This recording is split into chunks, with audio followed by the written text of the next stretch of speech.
그럼 과거 미국에서 백인들이 인디언들이 소유한 땅을 얻기 위해서 수많은 제안을 했다고 해요.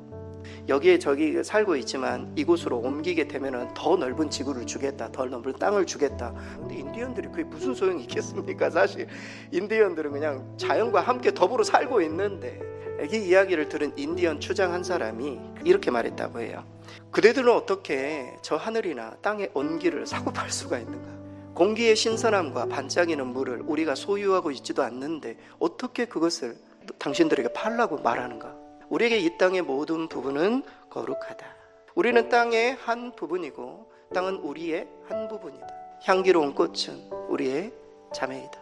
사슴, 말, 큰 독수리, 이들은 우리의 형제들이고 바위산 꼭대기, 풀의 수액, 조랑말, 이 모두가 다 한 가족이다. 어떻게 가족을 우리가 팔 수 있겠느냐? 어느 날 C.S. 루이스라는 교수에게 어떤 사람이 찾아와서 이렇게 물었습니다. 왜 인간에게 고난이 있어야만 합니까? 우리 모두의 질문이기도 하죠. 이에 대해서 루이스는 이렇게 대답합니다. 그렇지 않아도 타락한 인간이 고난마저 없다면 얼마나 교만하겠습니까? 우리는 고난이 있기 때문에 때로는 하나님을 찾게 되고 하나님을 더 많이 생각하고 하나님 앞에 나오게 되는 것이죠. 교만한 인간은 고난이 없이는 절대 하나님을 찾지 않는다라는 것입니다. 하나님께서 이스라엘을 광야로 인도하심도 똑같은 원리입니다. 가나안에 들어가기까지는 이스라엘 백성들이 영적으로도 육적으로도 아직 준비가 되어 있지 않았기 때문에 이스라엘을 훈련시키시고 하나님을 의지하는 하나님의 백성 만드시기 위해서 그들에게 광야를 허락하신 것이죠. 여러분, 제가 좋아하는 나무 중에 대나무가 있어요. 대나무는 세찬 바람에도 쓰러지지 않는다고 합니다. 사이사이 나이에 있는 마디 때문에 그렇습니다. 대나무는 한 번에 쭉 크는 것이 아니라 쭉 크다가 주기적으로 성장을 멈춘다고 해요. 왜냐하면 이 마디가 만들어지기 위해서. 여러분, 우리 인생 가운데도 열심히 뭔가 성장하는 듯 하다가 갑자기 광야의 길을 들어서요. 그 길은 하나님이 마디를 만드시는 과정들이에요. 우리 인생의 광야 길은 하나님이 마디를 만드셔서 앞으로 있는 세찬 풍파에도 그 마디로 말미암아 우리가 끊어지지 않고 꺾이지 않고 다시금 일어설 수 있도록 우리를 훈련시키고 우리를 준비시켜 주시는 그런 인생의 과정임을 우리는 결코 놓쳐서는 안 됩니다. 과거에 헨리라는 왕이 있었다고 합니다. 그는 궁정생활에 너무 실증을 느껴가지고 수도원으로 들어가게 되었습니다. 수도원장에게 자기 자신을 소개했어요. 그리고 찾아온 취지를 설명했어요. 그러자 원장이 너무 어이가 없는 것 아닙니까? 왕이 어떻게 그럴 수 있는가? 왕에게 수도원의 엄격한 규칙들을 설명해 주기 시작했어요. 이 이야기를 듣고 왕이 괜찮다고, 자기는 다 할 수 있다고 합니다. 끝으로 원장이 모든 설명을 다 마친 후에 수도원의 생활 중에 가장 중요하게 요구되는 규칙, 그것은 바로 무조건적이고 절대적인 복종입니다. 왕은 그 이야기를 듣고 내가 흔쾌히 따를 수 있다고. 그렇다면 당신은 오늘 하나님께서 부여한 고유한 지인 왕으로 되돌아가 그 책임을 다하십시오. 이 이야기를 듣고 왕은 그 말에 복종해서 궁으로 돌아와서 통치를 했다라는 이야기입니다. 헨리 왕은 복종을 배움으로써 통치를 배웠다. 성공왕이나 처세술, 그리고 또 자기 개발에 관한 책들을 읽어보면은 한결같이 인생을 살에 오르는 비유들을 이야기를 합니다. 하지만 성경은 다르죠. 성경은 어떻게 하면 광야의 길을 무사히 통과할 수 있을지 우리에게 가르쳐 줍니다. 이진희 목사님 책 중에 광야를 읽다라는 재미있는 책이 있습니다. 이 책에 여러 챕터들이 있는데 그 챕터 가운데 이런 챕터가 있어요. 광야에서는 로프가 아닌 낙타를 사라. 우리가 산에 오르면 로프를 사야죠. 그러나 우리 인생길은 광야에 가는 길이기 때문에 로프를 사서는 안 되고 우리가 낙타를 사야 된다. 왜 낙타가 필요할까요? 우리의 짐을 대신 실어주는. 광야 같은 길은 너무 끝도 없는 길이기 때문에 내 짐을 내 스스로 짊어지고 끝까지 버틸 수가 없다라는 겁니다. 광야 길에 우리의 인생의 짐을 맡길 수 있는 어떤 대상이 필요하다. 우리 주님께서는 수고하고 무거운 짐진 자들아 다 내게로 오라. 2016년에 타임지 표지에 한 아이 그림이 실렸습니다. 지금 태어난 아이는 142세까지 살 수 있다. 실제 지난 150년 동안 매년 인간의 수명은 한 달씩 늘었다고 해요. 예전에 인생을 소개할 때에는 20, 30, 20이라는 말이 통용되었습니다. 이게 무슨 의미일까요? 이 말은 20년을 준비하고 30년을 일하고 그리고 20년을 더 산다, 이런 표현이었어요. 근데 근래 이 말이 달라졌죠. 30, 20, 50으로 달라졌습니다. 30년을 준비하고 그리고 20년 일하고 50년을 더 산다는 겁니다. 그래서 칼 융이라는 심리학자가 이런 말을 했습니다. 인생의 전반전을 준비하기 위해 소중의 대학 과정을 이수하듯이 후반전을 준비하기 위한 대학 과정도 우리에게 필요하다. 따라서 은퇴 이후에도 아무런 일을 우리 모두가 하고 있지 않다면 그분은 인생을 모르는 거예요. 그런 분에게 있어서 하프타임은 너무 중요한 시간이에요. 무엇인가 성공한 사람들을 대상으로 설문을 해봤더니 몇 가지 특징이 있었음을 발견했습니다. 첫째는 IQ, 이해력이 있는 것이죠. 이해력. 두 번째는 지식, 후천적으로 우리에게 습득된. 셋째는 노하우, 그러니까 경험이 있고 다양한 어떤 분야에서 어떤 일들을 하고 있는 사람이 성공하는 거예요. 네 번째가 중요해요. 태도. 성공과 실패를 대해하는 태도. 그러니까 실패할 수 있죠. 하지만 긍정적인 태도를 가지고 끝까지 그 일을 하는 거예요. 그러다 보니 반드시 성공하게 되었다. 어떤 분이 행복에 대해서 이렇게 정의했어요. 행복과 불행의 정의. 행복은 과거를 잘 보낸 시간의 보상이고 불행은 잘못 보낸 시간의 보복이다. 성공은 무엇입니까? 성공은 대박이 아니라 누적이다. 열심히 우리가 그 시간을 보내는 그 결과가 미래이다. 이렇게 말씀하고 있습니다. 과거 히딩크가 한국 축구를 진단하면서 이런 유명한 말을 했습니다. 한국 축구의 문제는 후반전이 약한 것이다. 이유는 전반전에 너무 열심히 뛰는 바람에 후반전에 뛸 기운이 없어. 이게 뭐냐, 한국 축구 애들 막 뛰는 거 보니까 열심히는 뛰는데 막 후반전 가서 너무 힘들어가지고 발에 막 힘이 풀리고 말이죠. 이래가지고 끝까지 몸싸움을 못하는 거야. 그것을 파악하고 히딩크 감독이 이제 체력을 기르고 후반전까지 똑같은 체력으로 뛸 수 있도록 그렇게 훈련을 시킨 것 아니겠습니까? 그래서 전반 후반 가릴 것 없이 열심히 뛰어서 우리가 4강까지 오르게 된 것이죠. 여러분, 감독이 그만큼 중요해요. 왜냐하면 감독은 객관적으로 선수들을 다 볼 수 있기 때문입니다. 그렇다면 우리의 감독은 누구입니까? 우리의 감독은 주님이세요. 내려놓음이라는 이 책에 보면은 벌러르라는 자매 이야기가 나와요. 이 자매가 예배 시간에 땀으로 뒤범벅이 되어가지고 예배당에 들어온 겁니다. 그래서 선교사님이 궁금해서 물어봤대요. 그랬더니 이 자매가 소를 치고 있는데 소 하나가 어디로 도망간 거예요. 그래가지고 그 소를 찾기 위해서 이리 갔다 저리 갔다 땀이 뒤범벅이 돼가지고 이렇게 있는데 시간을 딱 보니까 예배 시간인 거죠. 그래가지고 막 뛰어온 거예요. 소는 어디 간 줄도 모르고 그냥 예배당에 땀이 범벅돼서 들어온 거예요. 선교사님이 그것을 알고 하나님, 이 자매가 소가 아닌 예배를 택한 그 믿음의 결단을 부끄럽게 하지 말아달라. 그리고 그 소를 반드시 찾을 수 있도록 하나님 도와달라.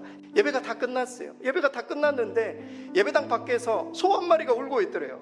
나가서 보니까 그 자매가 찾았던 소가 집으로 간 게 아니라 예배당 밖에서 기다리고 있었다라는 겁니다. 하프타임의 저자였던 밥 버포드는 이런 이야기를 합니다. 최종적으로 뒤에 남기는 것이 인생의 전반전에 성취할 수 있었던 것보다 훨씬 더 중요하다. 인생 전반전에 우리가 모든 것들을 행했을지라도 마지막 후반전, 뒤에 남을 수 있는 것, 그것이 훨씬 더 중요하기 때문에 후반전을 잘 준비해야 된다. 그러면서 성공의 추구에서 의미를 찾기로 나아가야 함을 강조하죠. 전반전에는 믿음을 키우는 데 시간을 들였다면 후반전에는 그 믿음이 어떻게 선한 행실로 이어질 수 있는가, 이 부분을 생각해야 할 것입니다. 왜냐하면 행함이 없는 믿음은 죽은 것이기 때문입니다. 인생 전반전에는 내가 여유가 없으니까 하나님과 이웃을 섬기지 못했어, 이렇게 핑계가 될 수 있지만 후반전은 절대 그럴 수 없다라는 겁니다. 후반전은 언제 어떻게 우리 인생이 끝날지 모르기 때문입니다. 2016년 전라북도 교육청 공모전에서 최우수상을 받은 초등학교 6학년 학생의 시를 하나 소개하고 시작하겠습니다. 제목은 가장 받고 싶은 상. 아무것도 하지 않아도 짜증 섞인 투정에도 어김없이 차려지는 하루에 3번이나 받을 수 있는 상. 아침상, 점심상, 저녁상. 받아도 감사하다는 말 한마디 안 해도 되는, 그때는 왜 몰랐을까? 그때는 왜 못 보았을까? 그동안 숨겨왔던 말, 엄마 사랑해요, 엄마 고마웠어요. 엄마 편히 쉬세요. 세상에서 가장 받고 싶은 엄마 상. 이 시를 지은 학생의 어머니는 암투병을 하다가 세상을 떠났다고 합니다. 부모님께 받는 사랑들을 우리는 늘 당연하게 생각해서는 안 될 것입니다. 어느 가을 지방 한 교도소에서 재소자들 체육대회가 열렸다고 합니다. 다른 때와는 달리 장기 복역하고 있는 모범수 가족들까지 다 초청된 이 날의 마지막 하이라이트는 부모님을 등에 업고 운동장을 한 바퀴 도는 효도 달리기 시합이었어요. 푸른 수의를 입은 죄수들이 등에 하나둘씩 부모님을 업고 출발 신호에 따라 달리는 거죠. 그런데 땡 했는데 사람들이 달리지를 않는 거예요. 왜 그런가? 아들 등에 업은 채 어머니가 계속 아들이 눈물을 흘리고 있으니까 아들 눈물을 닦느라고 출발을 못하는 거예요. 아들의 축 처진 등이 너무 안쓰러워서 아버지가 차마 아들 등에 업히지를 못하는 거예요. 그래서 출발을 못하고 교도소 운동장이 울음바다가 됐대요. 그리고 놀랍게도 출발하는 사람들도 빨리 뛰고 싶지 않아. 서로 꼴찌가 되려고 부모님을 등에 업고 더 늦게 들어가려는 예스는 이상한 달리기가 되었다라는 것입니다. 한 소년이 위대한 스승을 만나기 위해 오랫동안 방황하다가 위대한 스승을 만나지 못해서 나무 밑에 주저앉아 있었습니다. 한 노인이 찾아와서 왜 그렇게 앉아있느냐 묻자 이렇게 말합니다.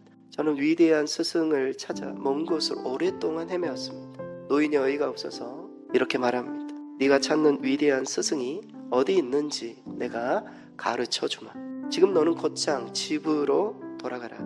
그러면 한 사람이 신발도 신지 않은 채로 뛰어나올 것이다. 그 사람이 바로 너의 위대한 스승이다. 부모들은 가정에서 부모로서 위대한 스승들이십니다. 그리고 우리가 어떤 스승의 역할을 하느냐에 따라 자녀들의 미래에 영향을 줄 수 있음을 우리는 잊지 말아야 할 것입니다. 어떤 소년이 있었습니다. 그 소년은 마을의 농기구를 고치는 엔지니어를 보고 나는 커서 엔지니어가 되어야 되겠다 이런 생각을 하게 되었습니다. 그 후에 변호사 사무실을 가서 변호사가 하는 일들을 보더니 변호사가 되어도 좋겠다 이런 생각을 하게 되었습니다. 어머니가 아파서 병원에 갔더니 어머니를 치료하시는 의사를 보고 의사가 돼도 참 좋겠다 이런 생각을 했습니다. 교회에 와서 하나님의 말씀을 듣다가 하나님의 말씀을 전하는 목회자가 되어도 좋겠구나 이런 생각을 하게 되었습니다. 그러면서 하나님 앞에 그렇게 기도했습니다. 하나님, 저는 무엇이 되어야 합니까? 이렇게 기도를 하자 하나님께서는 너는 다 될 수 없으니 그런 사람이 될 사람들을 가르치는 사람이 되거라. 그러면 모든 것이 다 되는 것이다. 그래서 그 소년은 훌륭한 교사가 되었는데 그가 바로 계몽주의 철학자 장자크 루소입니다. 어떤 분들은 현대 남편들의 아내에 대한 사랑을 애완견적 사랑이다 이렇게 표현했어요. 어떤 보상을 주었다가 거두었다가 애완견을 훈련하듯 아내를 그렇게 훈련시키는, 마치 어떤 경제권이 남편에게 있으면 그렇게 한다는 거예요. 제가 예전에 유기견 보호센터에서 무료 분양을 한 마리 받은 적이 있어요. 유기견 센터에 갔더니 그렇게 강아지들이 많이 버려져 있어요. 어떤 강아지는 다리를 절고 있고 어떤 강아지는 아파가지고 누워있고 왜 그렇게 많이 버려졌을까? 여러분, 처음에는 너무 귀엽고 예뻐서 분양을 받았겠죠. 하지만 강아지가 때로는 주인하고 맞지 않고 말썽을 피우기도 하고 얘를 먹이다 보니까 너무 잘 먹어. 사육비도 너무 많이 들고 이제 어떤 강아지는 늙어가지고 재롱도 안 피워. 강아지를 버려버리는 거. 이런 것이 애완견적 사랑의 실체예요. 성경이 인정하는 사랑은 인격적인 헌신 그리고 신뢰가 동반된 최선을 다하는 사랑이에요. 자녀가 나이가 어릴 때에는 부모의 표정을 보고 배운다는 거예요. 어느 정도 초등학생이 되면 아이들은 부모의 논리를 보고 배운대요. 청소년이 되잖아요. 그럼 아이들은 부모님의 뒷모습을 보고 배운다는 겁니다. 우리의 모델링이 얼마만큼 중요한가. 부모님의 뒷모습이 자기를 가르치는 것과 일치할 때 그 가르침에 따라 자녀들은 행동하게 될 거예요. 많은 교육학자들은 자녀들은 이미 부모에게 복종할 준비가 되어 있다고 이야기를 해요. 부모님이 뭔가를 요구할 때 복종할 마음이 다 있대요. 하지만 부모가 자녀들을 제대로 사랑하지 않고 일관성이 없고 함께하는 시간을 통해 자기 자신을 주목해주지 않으면 복종하지 않는데요. 자녀들은 옳은 사람의 말을 듣는 것이 아니라 자기를 사랑해주는 사람의 말을 들어요.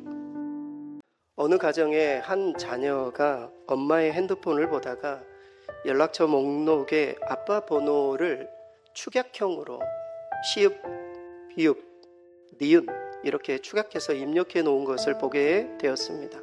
이 아이는 곧바로 이게 무슨 내용인지 딱 왔어요. 그래서 엄마가 어떻게 이런 저속한 단어를 아빠 이름으로 할 수 있는가 고민하다가 엄마에게 찾아가서 엄마 이것은 아닌 것 같다고, 이거 좀 이름을 바꿨으면 좋겠다고 말했습니다. 그러자 엄마가 무슨 소리냐고, 시읍, 비읍, 니은 서방님이라는 뜻이다. 너 무슨 생각하고 있니? 이렇게 했다는 웃지 못할 이야기입니다. 혹시 여러분 핸드폰에 남편의 이름이 어떻게, 아내의 이름이 어떻게 입력되어 계십니까? 영국의 한 여객선이 암초에 걸려서 좀 어려움을 당하게 되었습니다. 그런 상황이 되면 죽음의 공포에 이르게 된대요. 정신없이 막 이리 갔다 저리 갔다 하고 있는데 저 귀퉁이에서 한 여인이 찬양을 불렀다고 해요. 만세반석 열리니, 만세반석 열리니 내가 들어갑니다. 창의 허리 상하여 만세반석 열리니 내가 들어갑니다.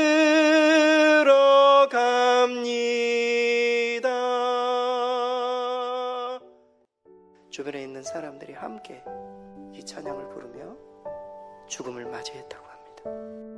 런던의 유명한 세 목회자가 동시대를 살았다고 합니다. 프레드릭 마이어라는 목사님, 찰스 스펄전이라는 목사님, 그리고 캠벨 몰간이라는 목사님이셨습니다. 미국에서 사역하던 이 캠벨 몰간 목사님이 영국으로 돌아와서 웨스트민스터 교회를 담임하면서 교회가 크게 부흥하게 되었습니다. 그러자 이 프레드릭 마이어 이 목사님에게 질투심이, 그래서 축복의 기도보다는 하나님 시기와 질투를 없애주십시오, 그렇게 기도를 열심히 하자 하나님께서 네 기도를 바꾸어라, 질투를 없애달라고 기도하지 말고 축복의 기도를 해라. 이에 마이어 목사님은 공개석상에서 하나님 몰간 목사님의 교회를 축복해 주옵소서, 예배당에 사람이 가득가득 채워지도록 도와주옵소서, 그래서 더 이상 들어갈 자리가 없도록 그런 성도들이 우리 교회로 오실 수 있도록 보내주옵소서, 이런 기도를, 굉장히 위트가 있는 기도죠. 존 스토트 목사님의 책 중에 나는 왜 그리스도인이 되었는가, 이 책 서문에 보면은 그가 내가 그리스도인이 된 이유는 어떤 인생의 기회가 있어서 결단해서 그리스도인이 된 것이 아니다, 내가 그리스도인이 된 세 가지 이유를 밝히고 있어요. 첫 번째, 그가 그리스도인이 된 첫 번째 이유, 천국의 사냥개 때문이다. 두 번째는 예수님이 곧 진리라고 확신했기 때문이다. 세 번째는 십자가만이 유일한 답이라도, 이런 확신을 얻게 된 거예요. 근데 이 중에서도 천국의 사냥개, 우리가 원하는 길로 가고자 도망갈 때조차도 천국의 사냥개가 끈질기게 나를 물어뜯었다라는 거예요. 천국의 사냥개 누구입니까? 예수님이죠. 정말 세상의 유혹에 빠져서 주님을 버리고 싶을 때조차도 주님이 나를 물고 끝까지 여기까지 붙들고 왔기 때문에 내가 예수를 믿을 수밖에 없었다, 이런 이야기를. 그리고 제가 어떤 그 조사기관에서 조사한 결과를 봤는데요, 장수하는 사람과 단명하는 사람들의 차이, 술 담배를 하거나 지위나 어떤 직업, 경제력이나 인간관계 이런 것들도 중요하지만 가장 영향을 주는 것, 그것이 바로 친구의 수, 그리고 친구의 어떤 질. 친구 자체가 많은 것이 아니라 사귀고 있는 그 친구가 어떤 친구인가, 이게 굉장히 중요하대요. 그런 사람이 더 많이 살 수 있다는 거예요. 부부가 가장 좋은 친구이면 둘이 같이 오래 살 수 있겠죠. 부부가 아니더라도 내 주변에 있는 내 마음을 이해해주고 함께해주는 그런 친구가 가까운 곳에 많이 있다면 오래 살 수 있는 그런 가능성이 많다. 그러나 우리의 진정한 친구는 누구입니까? 예수님이죠. 로키라는 영화가 있죠. 로키가 이 복서로서 꽤 명성을 얻고 있었던 그때에 본래 막 야성적인 그런 것들을 다 잊어버리고 이제 그 삶에 막 순응하고 이런 상황 가운데 놓이게 되었습니다. 그때 트레이닝 코치가 옆에서 충고했습니다. 복서에게 가장 나쁜 길은 무엇인가? 그것은 바로 길들어지는 것이다. 바로 지금이 네가 그렇다. 이미 이제 길들여져 버린, 훈련도 안 하고 아무것도 성장하지 않고 이제 길들여져서 영예만을 누리고 뭐 이런 상황. 길들여지는 것은 신앙생활에 엄청난 독이 될 수가 있습니다. 어떤 프로 농구팀 주장이 이런 말을 했습니다. 경기에서 지는 팀과 이기는 팀의 차이가 있대요. 지는 팀은 결정적인 순간에 다들 누군가 하겠지, 다른 사람에게 볼을 준대요. 그러나 이기는 팀은 내가 넣어야지, 이런 마음으로 자기가 스스로 적극적으로 독하게 나오기 때문에 반드시 그 팀은 이기게 되어 있다, 이런 말을 했어요. 내 주변에 정말 도움이 필요한데 누군가가 하겠지, 누군가가 내가 돼야 돼요. 안 그러면 어느 누구도 그 사람에게 관심을 안 가질 수 있다는 겁니다. 1492년에 스페인 영인 지브롤터 해안 끝에 작은 팻말이 하나 세워져 있었다고 합니다. 그 팻말의 이름은 이 너머에는 아무것도 없다, 네 플러스 울트라. 바로 이곳이 세상의 끝이라는 그런 팻말이었죠. 그러나 여러분, 세계사를 아시는 분은 콜럼버스가 그 세상 너머에 있는 신대륙을 발견한 때가 1492년이었던 것이죠. 신대륙을 발견하고 난 이후에 그 팻말은 바뀌었다고 합니다. 그 팻말에 네라는 라틴어가 빠진 것이죠. 그래서 플러스 울트라, 이 너머에 더 많은 것들이 있다. 예수님이 부활하시기 전까지 사람들은 죽음이 끝이라고 생각했습니다. 하지만 우리 주님의 부활 이후에 그 너머의 세계가 우리 가운데 존재함을, 부활과 영생의 세계가 있음을 우리 주님께서는 확실하게 보여주셨습니다. 어떤 사업가가 사업차 외국에 갔다가 비보를 듣게 되었어요. 고등학교 2학년인 아들의 사망 소식을 외국에서 듣게 된 것입니다. 그런데 이 아들이 죽은 이유가 사고로 죽은 것도 아니고 상급생에게 폭행을 당해서 학교에서 죽게 된 것입니다. 이 이야기를 듣고 이 아버지가 견딜 수가 없는 거예요. 비행기 안을 탔는데 안에서 분노가 가라앉지를 않는 겁니다. 가게 되면 내가 그놈 잡아다가 내가 죽여야 되겠다. 그런데 이분이 기독교인이었어요. 그러면 속으로 하나님 앞에 기도했어요. 주님, 어떻게 해야 됩니까? 내 이거 죽이고 싶은데. 오랜 그 비행 중에 그렇게 기도를 하니까 갑자기 십자가에 못 박힌 주님이 그 아이를 용서하라고, 내가 너를 용서하신 것 같이 용서하라고. 그리고 이 인천공항에 내릴 때까지 죽여야 된다, 말아야 된다. 공항에 딱 도착할 때 하나님이 마음을 주신 거예요. 그래서 마음을 준비하고, 그래서 학교에 찾아가서 그 아이를 용서하겠다, 그렇게 하고 왔다라는 이야기입니다.